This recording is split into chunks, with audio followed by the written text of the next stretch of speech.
Hey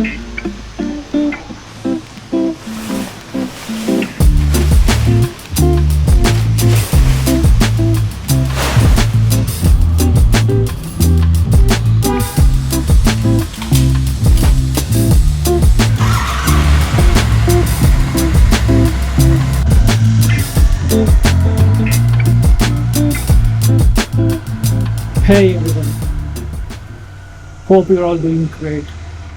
So today's Sunday. నేను ఫ్రీక్వెంట్గా vlog shoot చేయట్లేదు. నేను కొంచెం బిజీ ఉన్నాను ఈ పాస్ట్ 2 వీక్స్ నుండి. ఈరోజు ఒక ఇంపార్టెంట్ మ్యాటర్ డిస్కస్ చేయాలి. అది ఇక్కడ కాదు, ఒక మంచి పీస్ఫుల్ ప్లేస్లోకి వెళ్ళి డిస్కస్ చేద్దాం. ఓకే, సో ఆ ప్లేస్ అనేది అక్కడికి వెళ్ళిన తర్వాత చెప్తాను.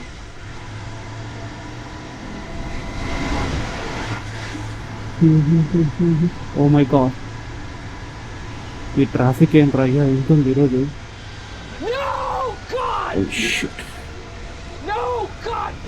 అయిపోయాం ట్రాఫిక్తో అయిపోయాం.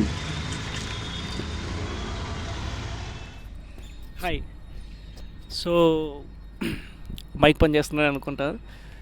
యాక్చువల్లీ ఈ మైక్తో నాకు పెద్ద ఫ్లాష్ బ్యాకే ఉంది. సో ఇదంతా పక్కన పెడితే నేను ఇంతకు ముందు ఒక పీస్ఫుల్ ప్లేస్కి వెళ్ళి ఇంపార్టెంట్ మ్యాటర్ చెప్పాలన్నాను కదా. పీస్ఫుల్ ప్లేస్ అంటే నాకు ఇష్టమైన ప్లేస్ ఇదే. ఇక్కడ ఒక శివాలయం టెంపుల్ ఉంటుంది అండ్ గ్రీనరీ, చుట్టుపక్కల అంతా గ్రీనరీ ఉంటుంది. దీని గురించి తర్వాత మాట్లాడదాం. సో ఇంపార్టెంట్ మ్యాటర్ ఏంటి అంటే, నేను ఒక వెల్ నోన్ ఎంఎన్సీలో పనిచేస్తున్నాను as a front and web డెవలపర్గా. And most of my friends known about it. అంటే వీడియో చేసేది అందరూ వాళ్ళే కాబట్టి. సో 1 సెకండ్, ఈ హెయిర్ని గ్రోత్ చేసండి ఈ వీడియోలో. మ్యాటర్ ఏంటి అంటే, నేను ఆ కంపెనీలో 4 ఇయర్స్గా పనిచేస్తున్నాను. 4 ఇయర్స్గా నేను 2 ప్రాజెక్ట్స్ని చేంజ్ అయ్యాను. ఫస్ట్ ప్రాజెక్ట్ అనేది చాలా మంచి ప్రాజెక్ట్ అండ్ నాకేం ఇష్యూస్ లేవు ఆ ప్రాజెక్ట్లో. లాస్ట్ ఇయర్ ఆగస్ట్లో కొత్త ప్రాజెక్ట్కి జాయిన్ అయ్యా. It's been 6 months there. నన్ను టెక్నికల్ ఇంటర్వ్యూ తీసుకుంది ఫ్రంట్ అండ్ వెబ్ డెవలప్మెంట్లోనే, like React JS, TypeScript and JavaScript. And client interview దాంట్లోనే జరిగింది. మొత్తం అంతా క్లియర్ చేసి ప్రాజెక్ట్లోకి వెళ్తే అసలు రియాక్టే లేదు దాంట్లో. రియాక్ట్ లేదు, అది పక్కన పెడితే ఈ మేనేజ్మెంట్ని క్వశ్చన్ చేశా ఫస్ట్. నా కన్సర్న్ రైజ్ చేశా. ఇలాగ నన్ను మీరు రియాక్ట్ డెవలపర్గా హైర్ చేసుకున్నారు కదా, నాకేమి రియాక్ట్ కనిపించట్లేదు ఈ ప్రాజెక్ట్లో, నన్ను రిలీజ్ చేసేయండి అని. నేను ఇంకో ఆపర్చునిటీ వెతుక్కుంటాను బెంచ్ మీద ఉండి అని. వాళ్ళు ఏమన్నారు, ఇప్పుడైతే కష్టము, ఒక 3 months టైం ఇవ్వు, 3 months తర్వాత నేను ఖచ్చితంగా రిలీజ్ చేస్తాం, లేకుంటే రియాక్ట్ పొజిషన్ ఎక్కడైతే ఉంటుందో ఈ అకౌంట్లో అక్కడికి ట్రాన్స్ఫర్ చేస్తాము అన్నారు. నేను సరే ఓకే అని చెప్పి 3 months నేను ఖాళీ కూర్చోబెట్టలేదు వాళ్ళు. 3 months కంటిన్యూస్గా ఏదైతే నా టెక్ స్టాక్ కాదో దాని మీద పని చేస్తాను నేను with the help of AI. So నాకేం ఇష్యూ లేదు. 3 months తర్వాత నేను మళ్ళీ మా మేనేజర్కి, సీనియర్ మేనేజర్ ఉంటారు, ఆయన దగ్గరికి వెళ్ళి అడిగారు, ఇలాగ 3 months అయిపోయింది కదా, నెక్స్ట్ మ్యాటర్ ఏంటి, ఇలాగ రిలీజ్ చేస్తామన్నారు, ఇంకా చేయలేదు అంటే, నాకు ఇంకా 8 months టైం ఇవ్వు అన్నాడు. చెత్త నా కొడుకు. 8 months ఉంటే నా కెరియర్ నేను స్పాయిల్ చేసుకోలేను కదా అక్కడ ఉండి. నేను ఇంకా రిజైన్ చేద్దామని రిజైన్ చేసేసాను. రిజైన్ చేసిన తర్వాత డిఫరెంట్ వేస్లో కన్విన్స్ చేయడానికి ట్రై చేశారు. ఎందుకంటే ఆ ప్రాజెక్ట్ అనేది ఒక టిపికల్ ప్రాజెక్ట్. ఆ ప్రాజెక్ట్లోకి ఎంటర్ అవ్వాలి అంటే ఒక థర్డ్ పార్టీ ప్లాట్ఫామ్ అనేది ఒకటి ఉంటుంది, ఏంటిది కరాట్ అసెస్మెంట్ అని. అది క్లియర్ చేయడం చాలా కష్టం. సో వాళ్ళకి రీసోర్స్ దొరకట్లేదు అది క్లియర్ చేసేవాళ్ళు. కరాట్ అసెస్మెంట్ క్లియర్ చేశాను కాబట్టి నన్ను రిలీజ్ చేయట్లేదు. సరే అని చెప్పి నేను రిజైన్ చేశాను కదా. రిజైన్ చేసినప్పటి నుండి ఈ మేనేజ్మెంట్ టాక్సిసిటీ అనేది ఉంటుంది. నేను రిజైన్ చేసినా చేయకపోయినా కానీ ఫస్ట్ నుండి ఇలాగే ఉంది టాక్సిసిటీ. ఈ ప్రాజెక్ట్లో ఫస్ట్లో మాతో పాటు ఒక 7 members టీం ఉండేది. 7 membersలో ఒక మేనేజర్ వెళ్ళిపోయాడు, టీమ్ లీడ్ వెళ్ళిపోయాడు. వాళ్ళందరూ ఈ మేనేజ్మెంట్ టాక్సిసిటీ తట్టుకోలేక వాళ్ళు కంపెనీ వదిలేసి వెళ్ళిపోయారు. ఇంకా నెక్స్ట్ నా టైం వచ్చింది. నేనంటే ఫోర్స్డ్గా ఉండలేను కదా ఇక్కడ, కాబట్టి నేను రిజైన్ చేసేసి నేను చెప్పాను, ఇలాగైతే నా వల్ల కాదు, నేను రిజైన్ చేస్తున్నాను అని. మా మేనేజర్ ప్లేస్లో కొత్తోడు వచ్చాడు కదా, కొత్త మేనేజరు. ఆయన the level of micro management అనేది మీరు ఏ కంపెనీలో చూసింటారు, మీ కెరీర్లో ఎక్కడ చూసింటారు? మీకు 10 years ఎక్స్పీరియన్స్ ఉన్ని, 15 years ఎక్స్పీరియన్స్ ఉన్ని, అసలు ఆ లెవెల్ ఆఫ్ టాక్సిసిటీ అనేది ఎక్కడ చూసింటారు మీరు? సరే అని చెప్పి ఆయన వచ్చి 1 మంత్ అయింది. 1 మంత్ తర్వాత నుండి ప్రతి దాంట్లో ఏలు పెట్టడం, అడగడము, లేకుంటే అదే ఆయనకు తెలియకపోయినా ఎందుకు చేస్తున్నారు ఇది, ఇలా చేయకూడదు, అలా చేయాలి, సజెషన్స్ ఇవ్వడం. అంటే ఇన్ కేస్ మాకు తెలుసు ఆ స్టోరీ పాయింట్ అంటే ఆ పర్టికులర్ స్టోరీకి ఎన్ని పాయింట్స్ అవసరమో అని. అది వినడు, ఆయనకు నచ్చిన పాయింట్స్ ఇస్తాడు. డెవలపర్స్ ఒక 4 మెంబర్స్ ఉన్నాము, క్యూఏస్ 2 ఉన్నారు. సో అండ్ ఇంకోటి చెప్పాలి, నాకు ఏదైతే టీం దొరికిందో ఫస్ట్ ప్రాజెక్ట్ అండ్ సెకండ్ ప్రాజెక్ట్లో they are the best people. ఏం హెల్ప్ కావాలన్నా షేర్ చేసుకునేవాళ్ళు, హెల్ప్ చేసేవాళ్ళు, ఇన్ కేస్ ఏమన్నా సజెషన్స్ కావాలన్నా ఇచ్చేవాళ్ళు. ఇలాగా మేనేజ్మెంట్ ఒకటి దగ్గర పోయి ఇంకోటి ఇరికించడం అలా చేయరు. ఈ ప్రాజెక్టు మాకు వేరే కంపెనీ నుండి వచ్చిందనమాట. ఆ కంపెనీ నుండి మేము ఫస్ట్ నుండి ఏదైతే మాకు డీటెయిల్స్ సగమే ఇచ్చారు, ఆ ట్రాన్సిషన్ ఫేస్లో మాకు ఇచ్చిన డీటెయిల్స్తో మేము 8 మంత్సే కష్టపడి మొత్తం అంతా గ్యాదర్ చేసి పని చేస్తే నన్నంటే వదిలిపెట్టండి. నాకు నేను అప్రైజల్ అడగట్లేదు, లేకుంటే నన్ను రికగ్నైజేషన్ అడగట్లేదు, ఏం అడగట్లేదు. ఇప్పుడు నన్ను వదిలిపెట్టేస్తే నా టీంలో 2 సీనియర్స్ ఉన్నారు, కనీసం వాళ్ళకైనా ఇవ్వాలి కదా.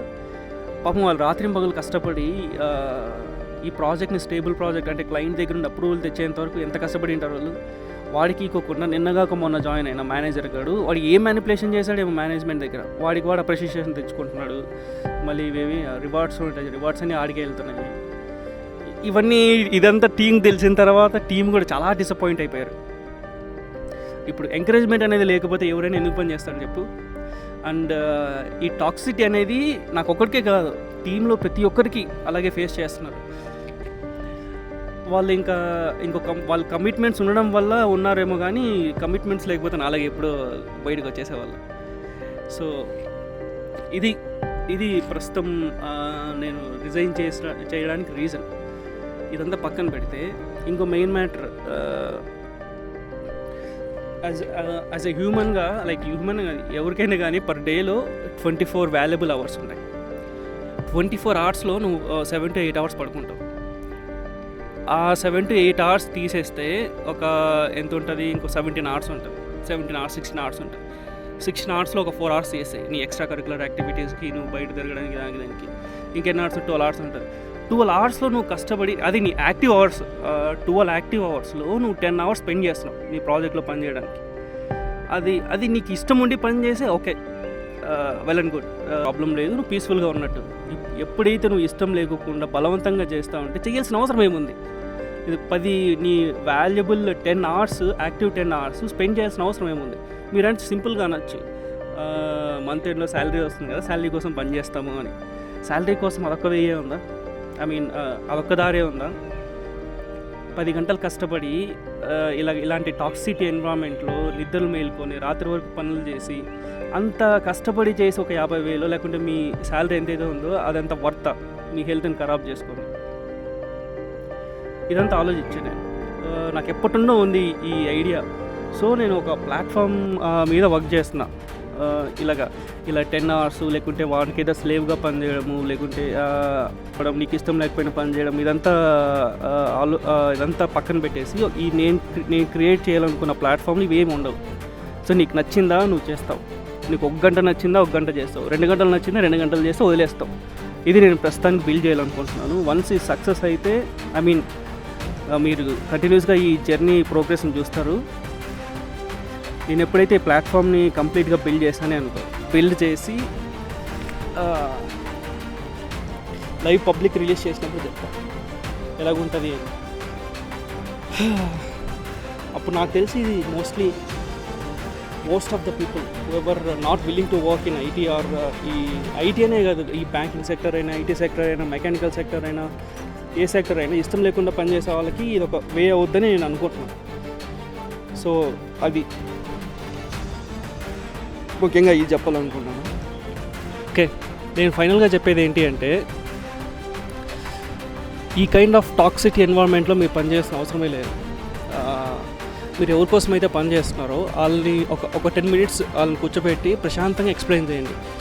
నేను ఇది ఫేస్ చేస్తున్నాను, దీనివల్ల నాకు మెంటల్ టార్చర్ అనేది ఎక్కువైపోతుంది, నాకు నచ్చని పని బలవంతంగా ఫోర్స్డ్గా చేయాల్సి వస్తుంది ఈ రెస్పాన్సిబిలిటీ కోసం అని చెప్పి ఎక్స్ప్లెయిన్ చేయండి. మీకు దగ్గర ఎలాగో 6 months ఆఫ్ సేవింగ్స్ ఉంటాయి. ఆ 6 months సేవింగ్స్లో మీరు ఒక ఆల్టర్నేటివ్ని ఫైండ్ చేసుకొని మీకు నచ్చిన పని మీరు చేయండి. ఇదంతా మాకు తెలుసులేరా అని మీరు అనుకోవచ్చు. తెలియడం వేరు, దాన్ని అప్లై చేయడం వేరు అనమాట. సో అది ఇప్పుడు ఏదైతే ప్లాట్ఫామ్ క్రియేట్ చేయాలనుకుంటున్నానో హోప్ అది అందరికీ యూజ్ అవుద్దని అనుకుంటున్నాను. సో వన్స్ ఒక స్టేజ్, ఐ మీన్ ఒక లెవెల్ ఆఫ్ టెస్టింగ్ అయిపోయిన తర్వాత ఇది స్టేబుల్గా ఉంది అన్నప్పుడు నేను అందరికీ రివీల్ చేస్తాను ఏంటిది ఇది అని. సో అప్పుడు దీని గురించి ఇంకో వీడియో చేస్తాను. సో అంతే, ఈరోజుకి ఇంతే. ఇదే చెప్దాం అనుకొని వచ్చాను నేను.